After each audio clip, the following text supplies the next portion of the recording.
একদা হযরতে আবু বকর রাদিয়াল্লাহু তাআলা আনহু তিনি নামাজের ভিতরে অনেক কান্না করতেছিলেন, অজস্রে কান্না করতেছেন। তার নামাজ যখন শেষ হয়ে যায়, এক সাহাবী আবু বকর রাদিয়াল্লাহু তাআলা আনহুকে জিজ্ঞাসা করলেন যে, হে আবু বকর, আপনি নামাজের ভিতরে এত কান্না কেন করেছিলেন? তখনও তার চোখে পানি ছিল। ওই সাহাবীর কথা শুনে আবু বকর রাদিয়াল্লাহু তাআলা আনহু তার কান্নার জোয়ার উঠে গেল আরো। তিনি তার কান্নাকে সামলিয়ে বললেন, হে সাহাবী, আমি আল্লাহ পাকের একটা আয়াত পড়ে আমি আমার চোখের পানি ধরে রাখতে পারি নাই। তখন সাহাবী তার মনে ইচ্ছা জাগলো যে কি পড়েছিল যার কারণে তার এত কান্না করেছেন।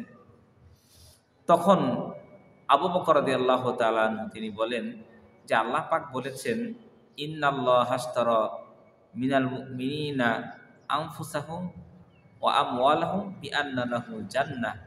নিশ্চয় আমি আল্লাহ তাআলা জান এবং মালের বিনিময়ে তোমাদেরকে আমি জান্নাত দিয়ে দিলাম। তা আল্লাহ তাআলা আমাদের জান ও মাল কিনে নিয়েছেন। তো ওই সাহাবী এই কোরআন আয়াতটা শুনে তিনি অবাক হয়ে গেলেন, হতভম্ব হয়ে গেলেন। তিনি ভেবেছিলেন হয়তোবা জাহান্নামে কোনো আয়াত হবে।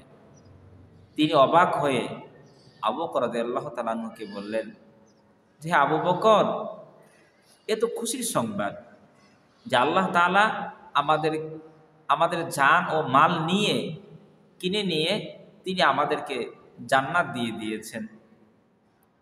তখন হযরত আবু বকর রাদিয়াল্লাহু তাআলা আনহু বললেন, ও সাহাবী, এই কথাটা যদি আজকের আগের দিন আজকের থেকে আগের দিন যদি হতো তাহলে আমি খুশি হতাম। কিন্তু আজকের এই দিনে এমন একটা ঘটনা ঘটেছে যার কারণে আমি আমার চোখের পানি রাখতে পারতেছি না, খালি মনে পড়তেছিল এই কথাগুলো। তখন ওই সাহাবীর ঘটনা শুনতে তিনি আগ্রহী হলেন, জিজ্ঞাসা করলেন, কি এমন ঘটনা আজকে ঘটেছে যার কারণে আপনি এত কান্না করেছেন? আবু বকর রাদিয়াল্লাহু তাআলা আনহু বললেন, তো সাহাবী, আজকে সকালে আমি আমার একটা ব্যবসা করার জন্য একটা দোকান ছিল, কাপড়ের আছে, ওই কাপড়ের দোকানে আমি প্রতিনিয়ত আজকেও গিয়েছিলাম। হঠাৎ এক মহিলা এসে আমাকে বললেন, আবু বকর, তোমার কাপড় তুমি নিয়ে নাও, আমার টাকা আমাকে ফেরত দিয়ে দাও। তখন আবু বকর রাদিয়াল্লাহু তাআলা বললেন যে, কোনো জিনিস বিক্রি হয়ে গেলে সেই জিনিস আবার নিয়ে আসা, আবার ফিরে দেওয়া, এটা কেমন দেখায়? তখন ওই মহিলা বললেন যে, তোমার কাপড় আমার পছন্দ হয় নাই, সুতরাং তোমার কাপড় তুমি নিয়ে নাও আর আমার টাকা আমাকে ফেরত দিয়ে দাও। আবু বকর রাদিয়াল্লাহু তাআলা আনহু বললেন, ও সাহাবী, আমার এই কথা তখন স্মরণ হয়ে গেল নামাজের ভিতরে যে আল্লাহ পাক যদি কিয়ামতের দিনে এ কথা বলে আমাকে যে, হে আবু বকর, তুমি তোমার মাল, তোমার জান, তোমার মাল, তোমার কুরবানি, তোমার জিহাদ, তোমার ত্যাগ, তোমার নামাজ আমি আল্লাহ পাকের দরবারে কবুল হয় নাই, পছন্দ হয় নাই। তোমার আমল তুমি নিয়ে যাও, আমার জান্নাত আমাকে দিয়ে দাও। সেদিন যদি আমাকে বলে, সেদিন আমার কি অবস্থা হবে? ও সাহাবী, এই কথা চিন্তা করে সেদিন তো আমি অসহায় হয়ে যাব।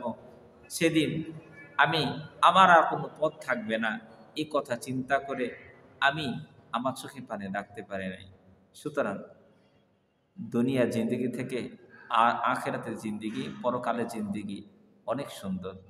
এজন্য আমাদেরকে প্রত্যেক দিন প্রতিনিয়ত আল্লাহ পাক নামাজ পড়ার তৌফিক দান করুন। আমিন।